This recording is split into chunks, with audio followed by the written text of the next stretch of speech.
Hi, welcome to Some of Your Parts podcast. I'm your host, Dr. Betsy Greenleaf, premier pelvic health expert and women's wellness warrior. Join me as we discuss women's wellness topics and discuss tips and tricks with top elite health experts, and where you'll discover that you're greater than the sum of your parts. And don't forget to like and follow this podcast and the YouTube videos so that I can keep bringing you great information. Also, follow me on Instagram at Dr. Betsy Greenleaf. On today's show, we'll be talking with Dani Williamson about low-dose naltrexone and how it can help your body. Dani owns a integrative family medicine practice in Franklin, Tennessee, where she focuses on gut, thyroid, hormone, and adrenal health with her patients. Her approach embodies the physical, emotional, mental, and spiritual process to healing. She believes that God designed our bodies to heal themselves, and we must give our bodies what they need.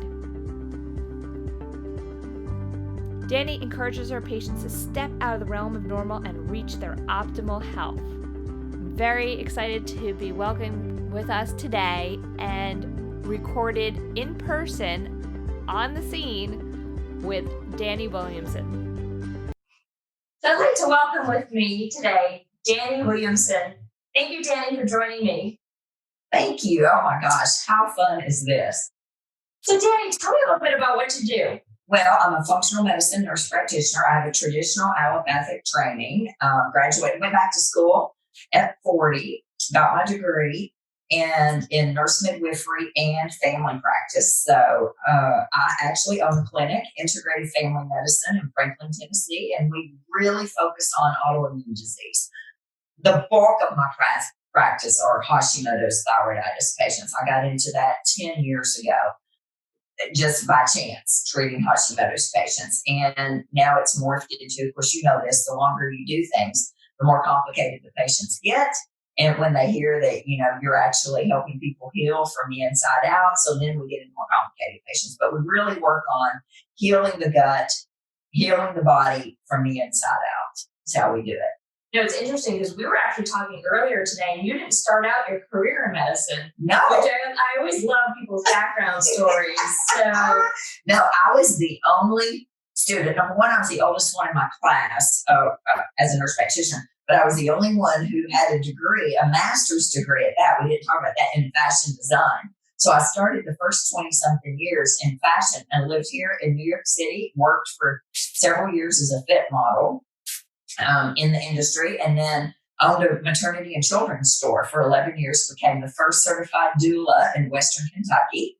So I was Dani the doula for 10 years, and it's never good to be the first of anything in a small town. They didn't care for that a whole lot, actually. And I turned around and at 40 got divorced, well, a little bit before 40 got divorced, and made a 180 turn and went to nursing school, applied, got in the nurse midwifery program and the family practice program, and the rest is history.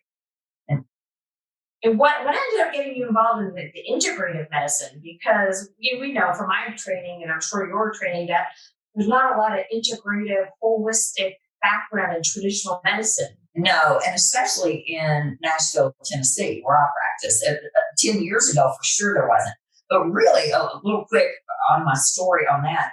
I got a job, my very first job right out of nurse practitioner school was as an emergency room nurse practitioner back in Kentucky, because my son was living with his dad briefly, only 6 months. Had I known that, I would have never moved to Kentucky. But nurse practitioner in the ER, I had literally just gotten past my boards 2 weeks before as a family nurse practitioner. And my first job, I was there maybe 4 or 5 months, and I was fired suddenly, like in the middle of a shift, and said that I wasn't learning fast enough. Well, okay, I was a family practice nurse practitioner, and I delivered babies too as a nurse midwife. So I didn't have any acute care experience, had only intubated a ferret, for crying out loud, in nursing school, in the med school at Vanderbilt. And so, I didn't have the training, but I was learning, and I was fired, and I looked at him horrified with $196,000 in student loans, 2 kids, single mom, divorced, And I said, I love this job. I would have been so good at this job because I really did. I love the fast pace.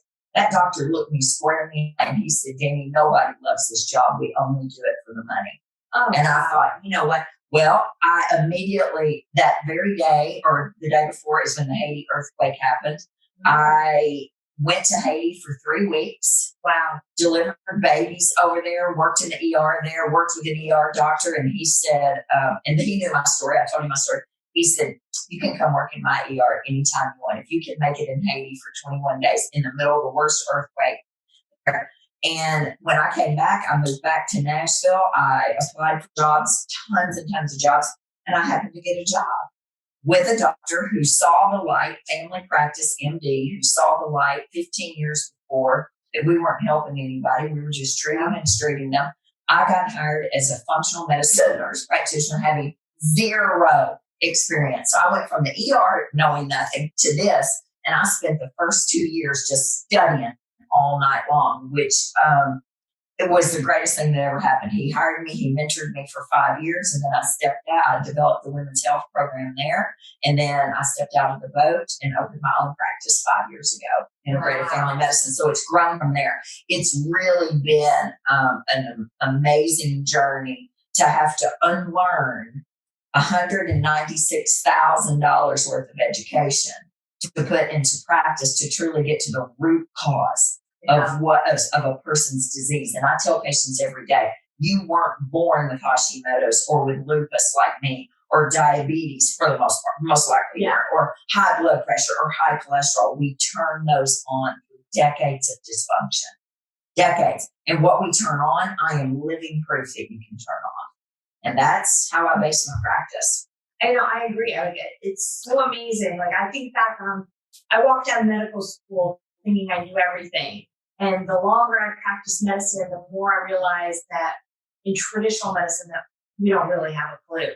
No. And that it's really the answers are in functional, like integrative and lifestyle medicine, looking at the root cause of disease and not just treating the symptoms just to get by. That's right. I remember reading one time, I think it was in the Annals of Internal Medicine, that we are practicing providers, and that's nurses, nurse practitioners, doctors, PAs, are practicing 20 years behind on what the research shows. 20 years, and I believe it. And which is exactly what we're getting ready to talk about, low dose naltrexone here. Yeah. I witness this every single day when I start patients on low dose naltrexone who have rheumatologist or endocrinologist, or they actually have neurologist or whatever the is that they've got. And the doctor absolutely flips their lid and says, what are you doing? That's for drug addiction. Oh, no, it's not for low dose naltrexone. I mean, they have absolutely no idea what I'm doing and what the research shows about low dose naltrexone. I know the first time I heard about naltrexone, the first thing that popped in my mind was, well, that's the drug that you give people to reverse their drug overdose. That's exactly right. And that's exactly what it is, right? Yeah. And that, which is, so it's an opiate antagonist, right? And that was developed or came to the light in the 1940s, actually. In 1984 is when it was approved for opiate addiction in the United States by the FDA, right? And so we normally do use it, naltrexone or naloxone, right? When patients overdose, we use it with heroin or whatever opiates they're using, morphine or addictions or acute overdoses, right? And we usually use it at 50 to 300 milligrams. That's your standard dose of it. What we're talking about is low dose naltrexone or ultra low dose naltrexone, even 0.1 milligrams or 1 milligram to 4.5 milligrams. And 4.5 is as high as we go. Now that's off label. Anything below 5 milligrams is not approved, right, by the FDA. So standard doses would be 50 and up, and we haven't approved anything for commercial use less. So it's off label and it's compounded by your compounding pharmacist. Oh, I did not realize that. Yes, no, you cannot get this as a prescription. As a standard pharmaceutical. It is compounded. We're going to talk about that actually a little bit later on how you get it and how you find a pharmacist who knows how to make low dose naltrexone. It started, and I still don't know a lot about this. So I'm so excited for you to explain this. It's exciting. Because the first time I heard about low dose naltrexone was probably within the last year or two, because it became like, it just all of a sudden started popping up in the literature for me, because it was an alternative to all the opioids that we've been giving people for all these years. That's right. Just treat pain or chronic diseases. Pain, yes. But that's about the limit of my knowledge or experience with it. And you know what? Urogynecology, right? So things like what endometriosis, but I use it with my endometriosis patients. Some pelvic floor dysfunction. Yeah, it's fascinating on how it works, actually, on the mechanism of actually how it works. We've been using it for autoimmune disease since around 1985. And actually, Dr. Bahari, right here in New York City, where we are today, Dr. Bahari was a neurologist here in New York City. He was studying AIDS patients back in the 80s. And he was using high doses, 50 milligrams or above, for that.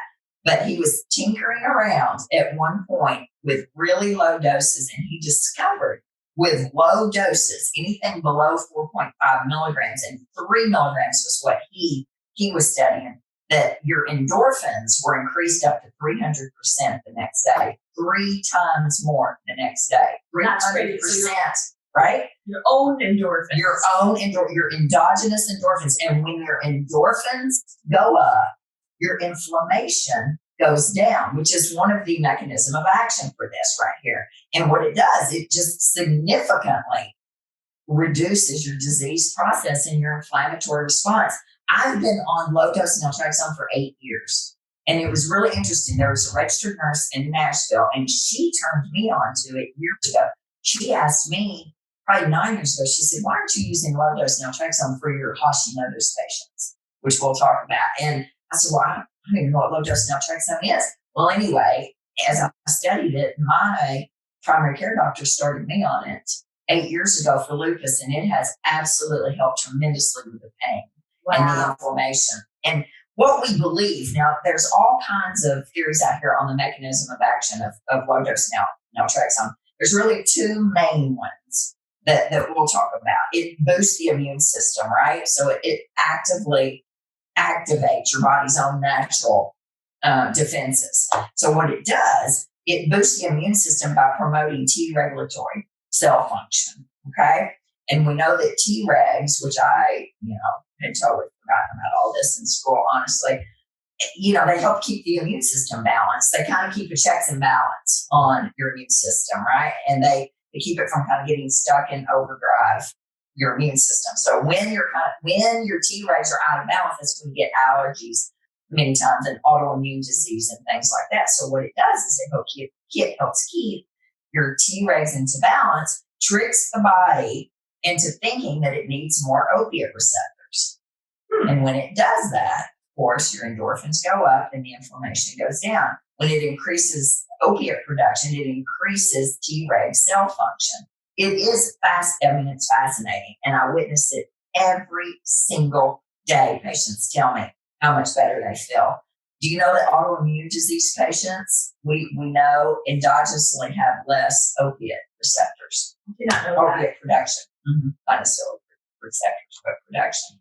So that it boosts the immune system. It also reduces inflammation in the central nervous system, right?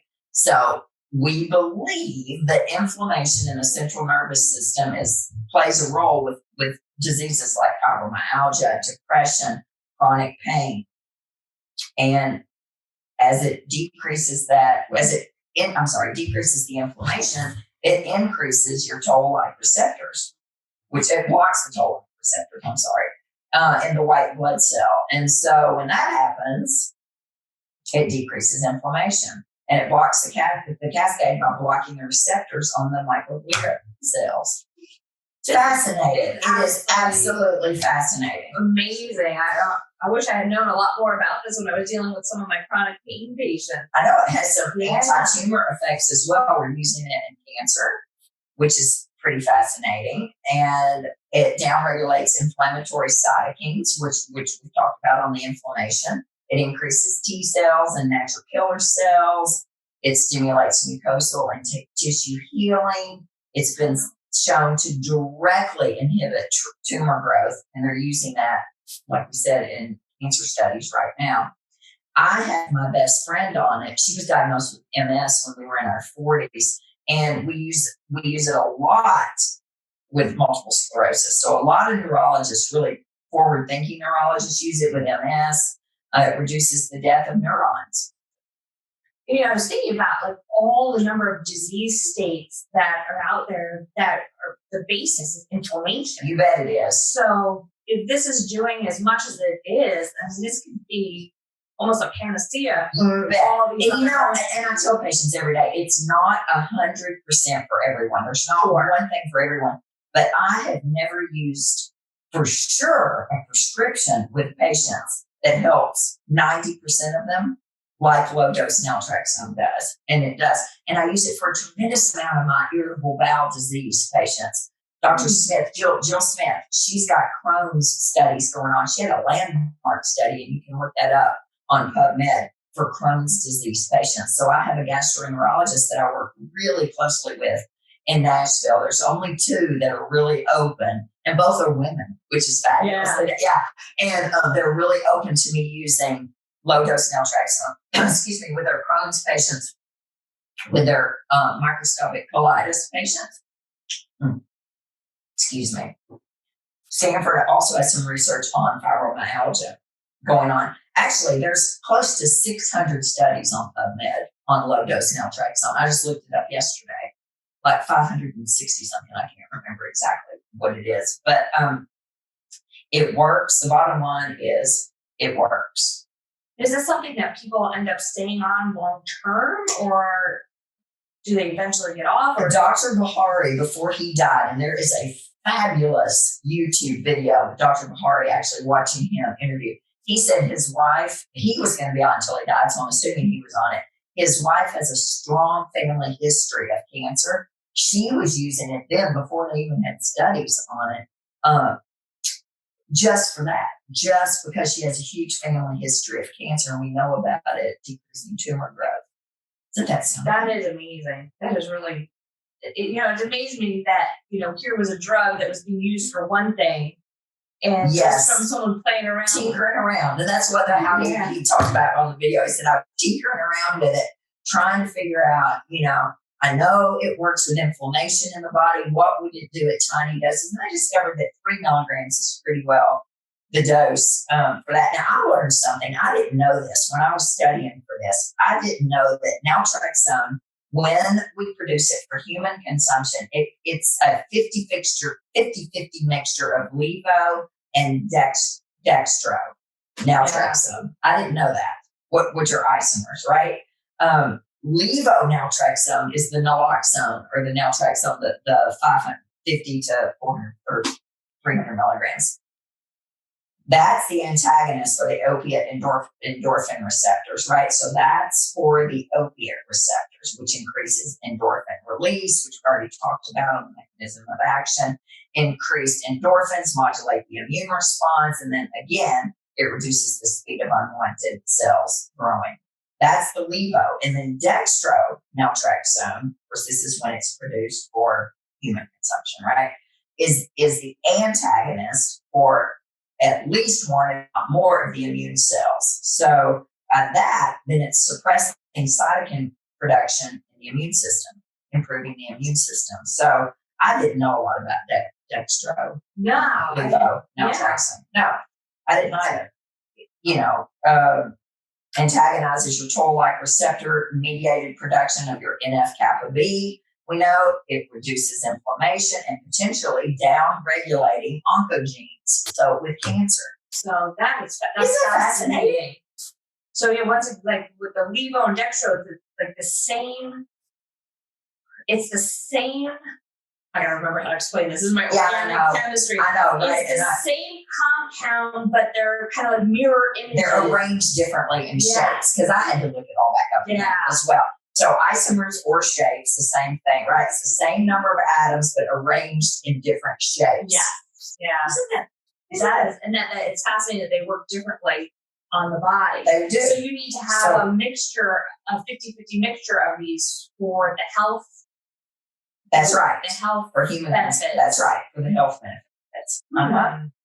And we usually use the therapeutic range is going to be, as a rule, now not always, we can always start, and now we're doing, when I first started using this 8 or 9 years ago, we weren't microdosing. So I'm talking microdosing for pain. For pain patients, weaning them off of opiates and microdosing the low-dose naltrexone is something newer. But the therapeutic dose range, what was studied when Dr. Bahari was doing this, is 1.5 milligrams to 4.5 milligrams every night.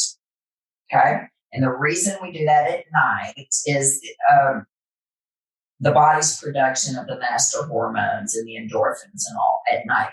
He says it's best to take it between 9 p.m. and 3 a.m. Most patients take it at bedtime. Okay? 90% of all of our endorphins are made in the night between 2 and 4 a.m. That's interesting. So it blocks those receptors, tricks your body into making up to 3 times, 300% more endorphins the next day when you take it at that time frame. So what he found was that, your endorphins were raised. It's interesting because LDN has a real short half-life, 4 to 6 hours. But what it does, that endorphin production remains elevated the next day. So you almost get this sense, you don't really get a sense of euphoria, but you somewhat do. People are happier when they're on low-dose naltrexone. Their endorphins are raised. Creates a rebound effect, right, for endorphin releases. And so when there's more opiate receptors are formed, they capture those endorphins. Again, creates a whole body anti-inflammatory effect. It's interesting because I was thinking about, back in the day with just in general when the government kind of made pain the fifth vital sign. Yes. And everybody had to what's your pain level on a scale from 1 to 10? And we had to document that. And because of that, we were all kind of felt obligated to treat the pain. And it was very popular for people to get opiates.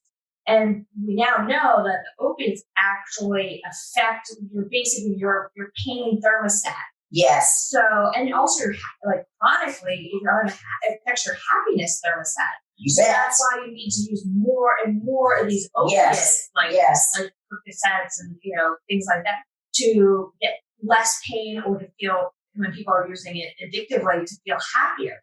Where this is like the opposite. The low dose naltrexone is you're using very low amounts to stimulate. Yes. Where your own body, with the opioids were basically like squelching your own body's ability to make these things. So when I tell you, my patients absolutely love this. Now, again, not everyone, and we'll talk, but I got a text message on October the 7th from a friend of mine that I started on. She's a patient. She says, LDN, where has this been my whole life? Wow. Combined with a healthy diet, which is key, this stuff really works. I haven't felt this good since 2015, right before my whole health debacle. Wow. Thanks for this, Dani. You're amazing. I'm telling you, that's how patients feel most of the time. How long does it take to work? Patients ask me. Now, this girl, it was 3 days, 3 or 4 days. Wow. It could take a year before people really see huge changes, or it could be the first night. Wow, that's amazing. And I think this has been around since the 80s. Yes. Traditional medicine is just starting to hear about this. Maddening to me. Absolutely maddening. And, we use it. There's not many specialties that couldn't benefit from many of their patients using low-dose naltrexone.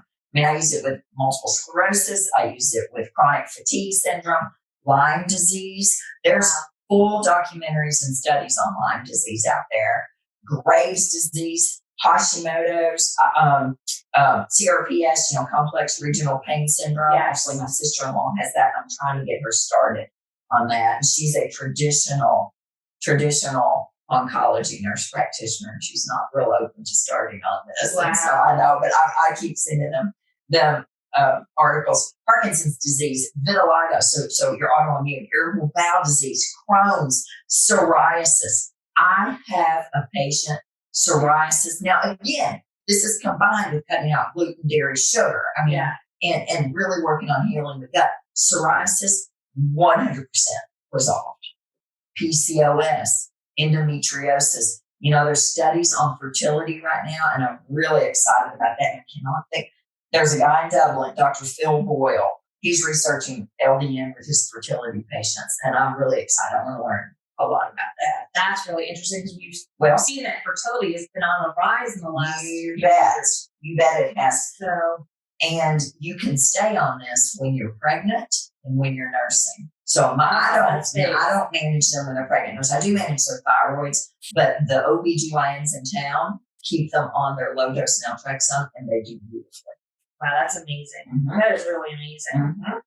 With Hashimoto's patients, so again, that's the bulk of my practice. We started out really slow, 1 milligram, 1.5 milligram, really slow. And most of the time, we have to decrease the thyroid medicine. The thyroid starts to work much better. And so we have to decrease the thyroid medicine. And I have patients, I tell them real quickly, listen, the second you start to feel hyper, you know, heart palpitations, anxiety, laying in bed at night, heart pounding, you need to let me know. And most of the time, we have to lower the thyroid medicine, and which is really important for Hashimoto's patients, they're always worried about their antibodies. Their antibodies start to lower. Yeah, because it decreases inflammation. And what is Hashimoto's thyroiditis? What is itis? Inflammation. Yes.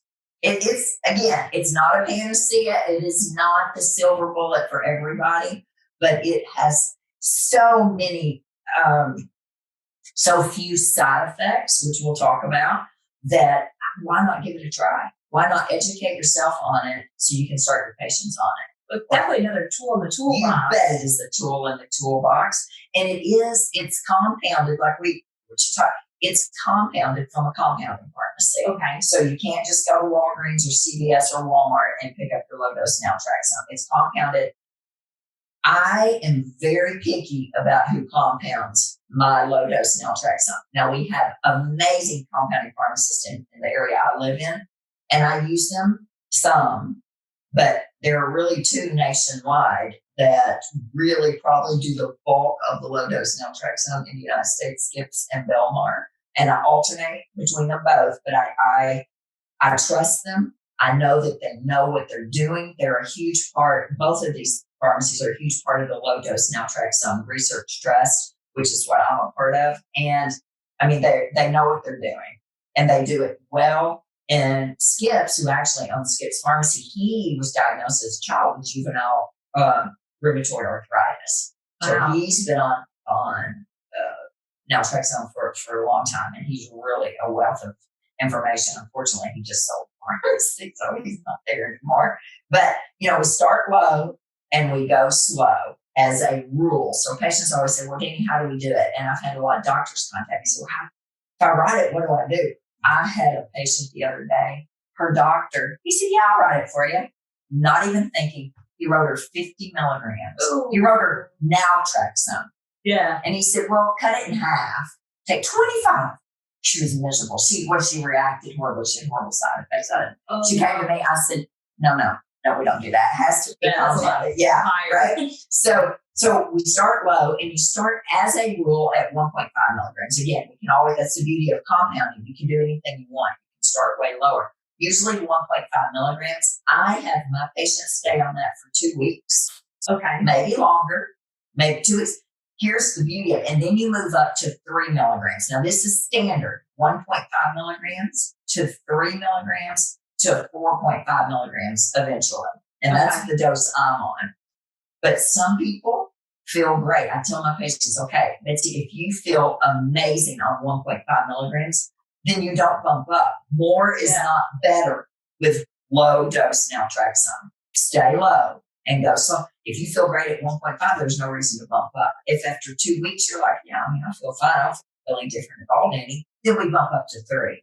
And then after a few weeks, if you're like Mary right here, she's still just on 3 milligrams, right? And she feels amazing. So I'm not bumping her up. There's no reason to. Now, if she doesn't feel as great, then I'll bump her back up, right? Or bump her up to 4.5 milligrams. But there's protocols online for this, or your compounding pharmacists have protocols as well for this. And you can certainly call them and ask, what are your protocols? It's interesting. Like you said, you hadn't heard much about it. Do you know that Wellbutrin put it into their Wellbutrin? They put it into Wellbutrin last year or 2 years ago. It's probably been out for 2 years now. They put it in at 8 milligrams of low dose naltrexone with 90 milligrams of Wellbutrin, and they renamed it Contrave for weight loss. It's being marketed all over TV. I see it all the time for weight loss. So they're beginning to see, because it does curb your appetite a little bit. I tell patients, don't this is not a weight loss drug over here, but when you feel better, you do better, right? Yeah. And if you're not as much pain, you're probably going to have more like motivation to move and exercise. That's exactly right. So it is compounded. And then there are a lot of patients. Now, do you deal a lot with compound? Like when you were doing what you were doing, were you compounding a lot with pharmacists? I did. I had a pharmacy in New Jersey that I liked a lot. Yes. So, those of us that work in functional medicine, our patients, especially with autoimmune disease, our patients are very sensitive to many, many things, right? I'm not sensitive to much. I mean, they could probably put anything they wanted to in it and I would probably be fine. Unless it's gluten, dairy, or eggs, then I've got an issue. But other really like fillers and things, I don't have problems with. But as a rule, they are going to fill it with microcrystalline cellulose. Okay, that's the rule. That's the normal standard. What their filler is going to be. Belmar uses microcrystalline. Skips uses microcrystalline. I was on the phone with the Belmar pharmacist yesterday and just finding out what else they could use to make it, right? Because you have to have fillers. You can't just have naltrexone. You have to have a filler. They told me they have just recently started using vitamin C as a filler. Oh, interesting. Mm-hmm. They do use sucrose for some patients. Rice flour. Mm-hmm. They use a gelatin capsule or a veggie capsule if they're going to use capsules. Now, Belmar is one of the few pharmacies that can make a tablet. So they press the tablet and they make a tablet. I love the fact when we use a tablet, because here's what I do, and it makes it less expensive for the patients. I order a 3 milligram tablet. We break it in half for the first 2 weeks or a month or whatever, and then we bump it up from there. We can even go into quarters, so they can take, half of a half. So you can kind of even pixie dust it, nibble off the tablet. It's hard to do that with a capsule. Yeah. So I really do like the capsule. The fillers are very important. I learned a lot about fillers in the book. That there's one book that I know of that's written about low dose naltrexone, and it's called the LDN book. There's a whole chapter in here that Skip's Pharmacy wrote on fillers and how they make it and things like that. So I learned a whole lot about that. The best thing to fill it with. I learned yesterday that I didn't know that acidophilus is actually an active ingredient by the FDA. And unless it's specifically asked for, they can't use that by law. Is that one of the things you could use as a filler? You can use it, but it has to be written on the prescription. I like that as a filler. Gives more of your probiotics in there. Yes, that's something. And lactose, they don't use it anyway, but I didn't know this. It flies like all over the room. It's very difficult to keep it sterile. It goes everywhere, all over the room. So they don't use that very often, but also you've got your lactose intolerant people. But standard, if you're using a capsule, is going to be a gelatin capsule with a microcrystalline filler. You can ask for veggie capsules, and that's what I do. So it's just less of anything for a patient to react to. Yeah. And it can come in capsules. You can get it in tablets, sublingual tablets that dissolve quickly for people who maybe can't swallow, or for children. Yeah. We didn't mention this, but my old job that I worked in, the doctor there, he specialized in Lyme disease and autism. He used a tremendous amount of low-dose naltrexone with his autistic patients. Wow. Mm-hmm. And a lot of times they'd have to use sublingual or creams. You can use it transdermal. The problem with transdermal, it's got a 30-day expiration on it. So they use some olive oil in it as one of the fillers, as the filler for it. Or the mode of transportation, I suppose, there, to get it into the skin. But So capsules, tablets, sublingual cream, there's all different ways to get it in. I'm a big believer in knowing your pharmacy. You may have a fabulous pharmacy that will do it. I do know that it is extremely inexpensive from the two that I mentioned. Probably, well, not extremely cheap, but 90 days, $60. That's So, really it's good. less than $1 a day. That's really for good. sure. That's the thing I've noticed, unfortunately, is when I write for compounded prescriptions, a lot of the insurance companies won't cover. They may cover the medicine. I'm not sure about this one, but No, they don't. usually do not cover the compounding No, they don't. process. No, So, they don't. you know, And I am a big fan of supporting local. I grew up in a local business. I owned my own local businesses. And I support my compounding pharmacists good. And yes, I send a tremendous amount of business to them. But when it comes to something like this, it just needs to be precise. Yeah. We're using it for specific things. And places who do a tremendous amount of it, the prices are there. yeah. They are. And you just get a price back, right?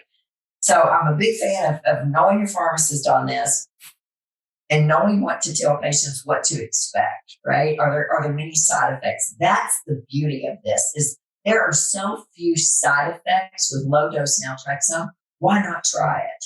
The number one side effect with it is, sleep disturbance, vivid dreams. And I mean vivid dreams initially, like flying on a magic carpet dream one of my patients had. And Mary, she sent me 2 weeks later, she sent me a text message that said, okay, I've had my very first low dose naltrexone dream. I dreamed I was living in a tiny house with 30 strangers, Dani. She said no more HGTV before bedtime. It was funny. With LDN, they're not nightmares. They're not sex dreams. Nothing fun. It's just vivid, like you're dreaming things you've never dreamed in your life. That's the number one. You're producing those endorphins at night until you get used to that. And I'm still, 8 years later, I still dream better than I've ever dreamed in my life on it. And just vivid dreams. Some people have a headache, a little headache for a while. It goes away, though, for the most part, after a couple of weeks. Some people, a little bit of GI upset or nausea, but not many. And if patients do that, one of the reasons I do like a tablet, now I was on a capsule for years, is if in fact you have some side effects, you can back that down easy. You can just nibble on it. Like I said, you can break it in half of a half. You can do whatever you want. You can get it in your system very, very slowly. I don't notice a lot of agitation with patients, really, or nausea. It just really has very, very low side effect profile, and it usually lasts about a week. That's it. And then, and if it stops working on you through the years, like I think maybe I'm having a little bit, because I've been on it for so long, a little bit of it not working is great. I have a tremendous amount of hand pain from the lupus. What I'm getting ready to do is probably come off of it for a few weeks and then restart it and just let my body see what it does on its own and then restart it at a really low dose. But I've never once in 8 years had to do that with a patient. That's really, and you have a lot of experience with using that too. I do. Which is amazing, like I said, because it's just like making it into the mainstream literature now. Yes, right. So, I know. But PubMed is loaded with research on it. And this LDN book, which is already 3 years old, I think it was 2016, has got a tremendous amount of references in it as well. It's been around. Last year, my son and I went to Scotland to the International Low Dose Naltrexone Conference. They've been using it over there for a long time. And they really are open to using it. And they've got a huge network of providers over there and pharmacists that use it. It's in your system for about 4 to 6 hours. Now, this is a question I do get from patients. Number one, what if I have a horrible car wreck or something happens and I have to take painkillers, right? Narcotics. Or what if I have surgery or I'm scheduled for surgery? What do I do about that? Skip says keep people off of it for about 7 days before surgery. Quite frankly, I've kept people off of it 3 or 4 days and they're completely fine because it's got such a short half-life. it's going to be out of your system. Like theoretically, 20 times the half-life, 3 days it's gone. Yeah. Right? And then you can restart it. As soon as you're off of your narcotics, you can restart it. It won't work, of course, with your narcotics because it will block those pain receptors, right? It's going to fight with the narcotics. Takes about, it varies anywhere from 2 days to working the first night you get it in your system to, I have patients who say, Dani, I really didn't notice a huge turn in it in my pain or my sleep or my energy until 6 months in. But I can tell now, man, I'm not where I need to be, but I am so much better than I used to be. And it just seems to just have this accumulative effect. That's amazing. All the effects that it has on the body. I mean, I wish I had known more about this. Yeah, right. So why were we taught this in school? It's crazy. It's been around. I got out 10 years ago, but I wasn't taught anything about this. So as a rule, can you take it? I have a lot of patients ask me, because again, I have a lot of patients on immunosuppressants, right? On Humira or Enbrel or anything like that. Prednisone, I have a lot of patients who are on prednisone use. Yes, they say you can. Initially, Dr. Bahari, I think, said no, but the latest research out there, the latest literature shows that we can use it. I've had no problem with patients taking immunosuppressants and LDN, and I usually, of course, spread it out. And what I've discovered, I've got one patient who's come down on prednisone beautifully on it. I have a 3-year-old. No, she's 4. She's 4 now. She was started on methotrexate at 2. Oh, boy. 2 years old. She has something that it's not juvenile rheumatoid arthritis. It's something else. They really haven't quite nailed it yet. But I at 2 years old, started her on a teeny tiny. We'll see. I haven't had her second follow-up yet. But her doctor approved it. So why not? I mean, can you imagine your better life? than being on They put her on steroids. methotrexate, and then she's flipped over to Humira now. But can you imagine a life at 2? I mean, I'm 54 years old. What kind of life you can have? Yeah. On those things since you were 2 years old.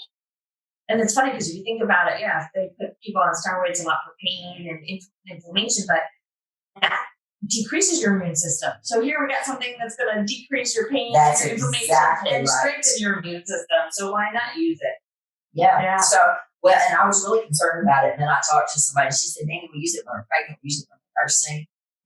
Why not start her on it and let's see what happens. So we'll see. I hope she does phenomenal on it. But yeah, you can use it while you're pregnant. You can use it while you're nursing. I've seen no side effects. But again, your OBGYN will need to be the one who makes that. I don't go up against OBGYNs on this. And I tell them, look, if they say you need to come off of it, then come off of it. Because, you just don't go up against the specialist on that. But I haven't seen any problems at all with it. So where can people find out more information about you and about low-dose naltrexone?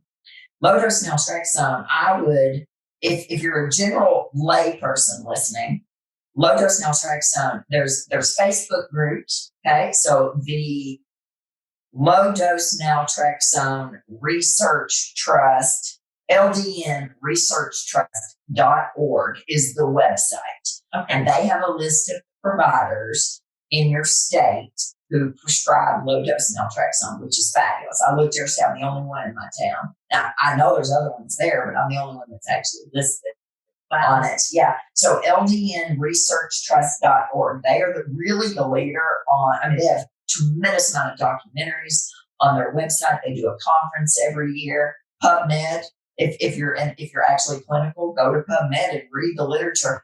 Actually, one of the pharmacists sent me a journal article yesterday that I had not read. That was in Natural Medicine Journal, April 2018. The uses of low-dose naltrexone in clinical practice. This is an amazing summary of, and this is your copy actually for you if you want it, of low-dose naltrexone and the mechanism of action, the history, dosing, and everything. Facebook, there's lots of chat rooms out there, but I'm going to tell you something. The Facebook community is amazing. I reached out to them last night and said, hey, I'm going to go do a podcast on low-dose naltrexone, say a prayer. And they were all like, because these are patients, mainly. Yeah. And they were like, oh, gosh, thank you so much for spreading the word. And I was asking actually about pelvic pain. And was anybody using it for pelvic pain? I didn't get any hits on that. So, but it stands to reason that it would work. Well, yeah, because a lot of pelvic pain is, and this is something that I really believe is really a type of chronic regional pain syndrome. That's exactly right. And we know it works for chronic regional pain syndrome. But it's so funny because if you look up all the things that are chronic regional pain syndrome, it's like the pelvis doesn't exist. But the process that's happening in the pelvis is exactly the same process that happens in people's arms or legs that have chronic regional pain syndrome. That's what I truly believe it is. So that's why I've always looked at that, those options for treatment. Yes. Of course, I don't have a tremendous amount of, I have a lot of interstitial cystitis patients, and I do use it with that, but I don't have a whole lot of other chronic pain patients, but if I do, I'm going to use it. I think it would be a great option. So, my suggestion is educate your providers. If you're a provider and you're listening to this, then go online and start to educate yourself about low-dose naltrexone. You can always reach out to me. I can send you anything I have.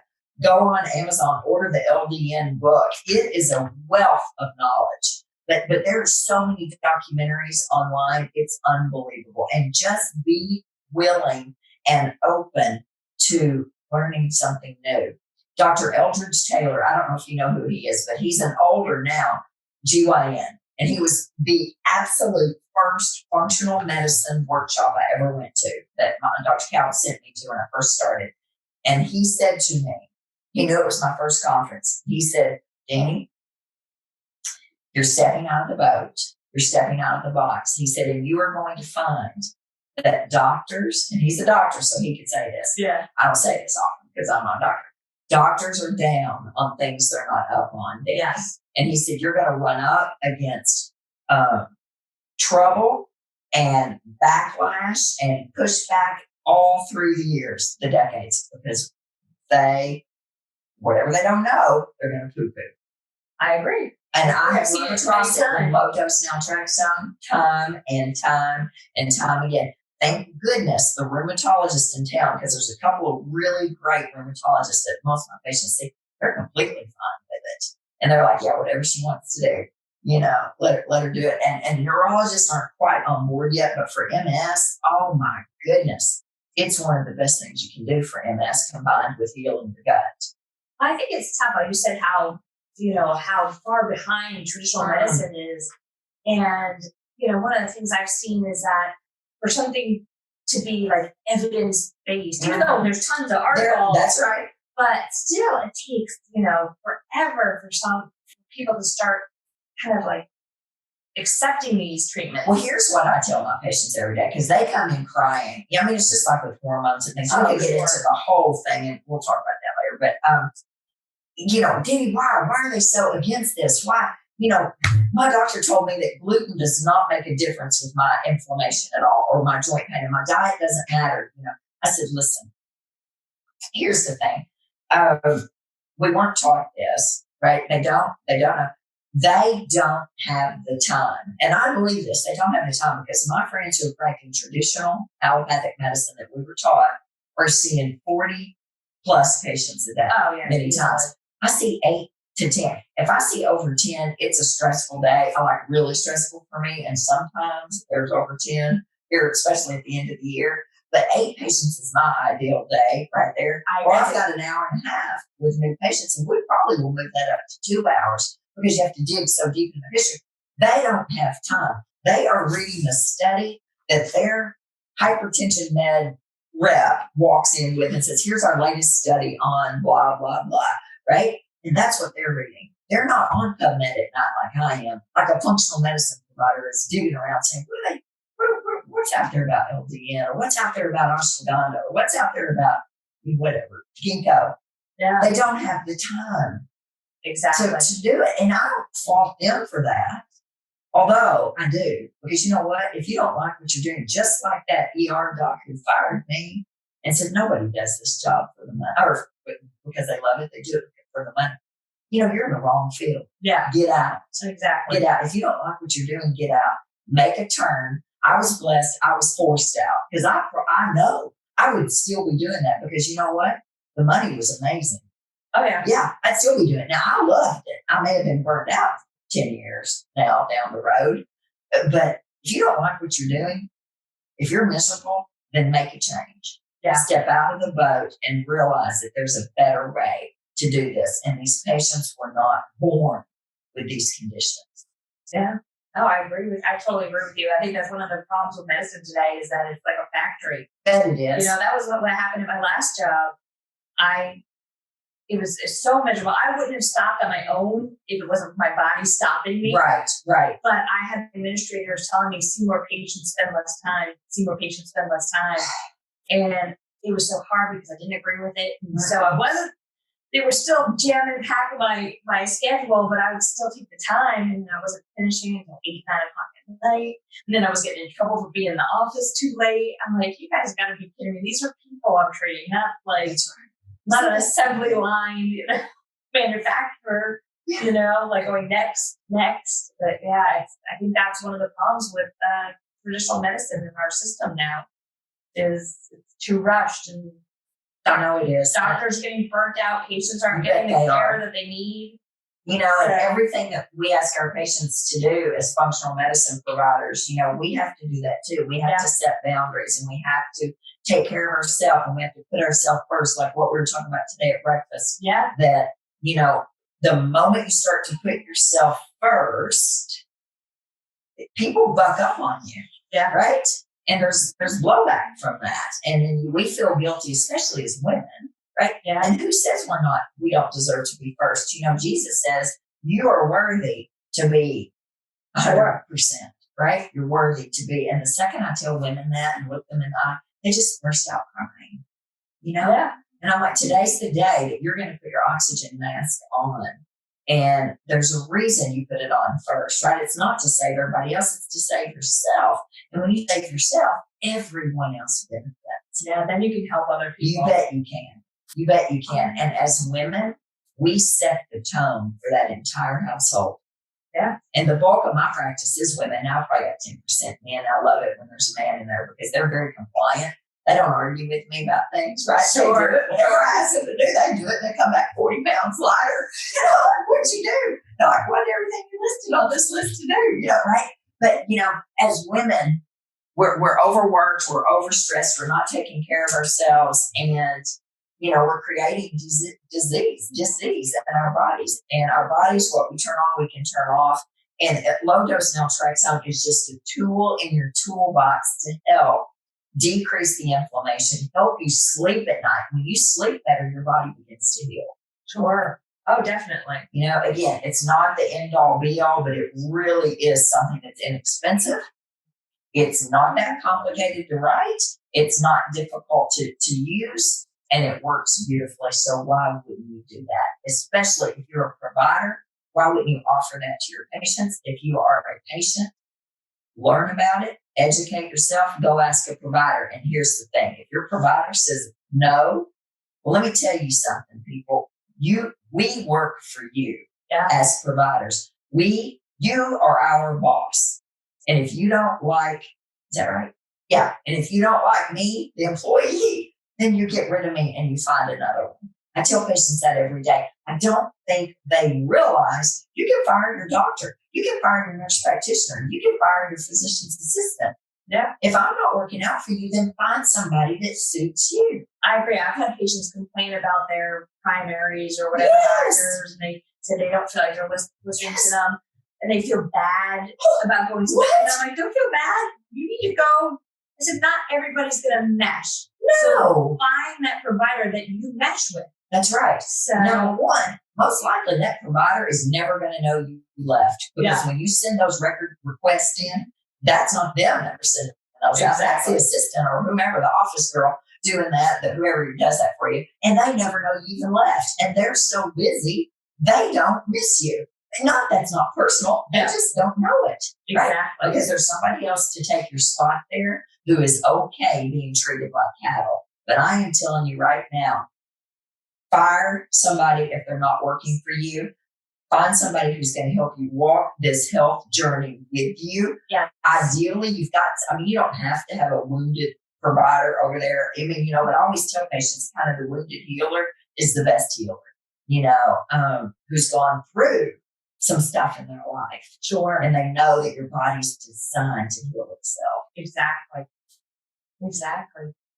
Well, thank you, Dani. This has been really enlightening. I love this conversation. Let me just stop. Today's episode was brought to you by the Pelvic Floor Store, your source for personal health.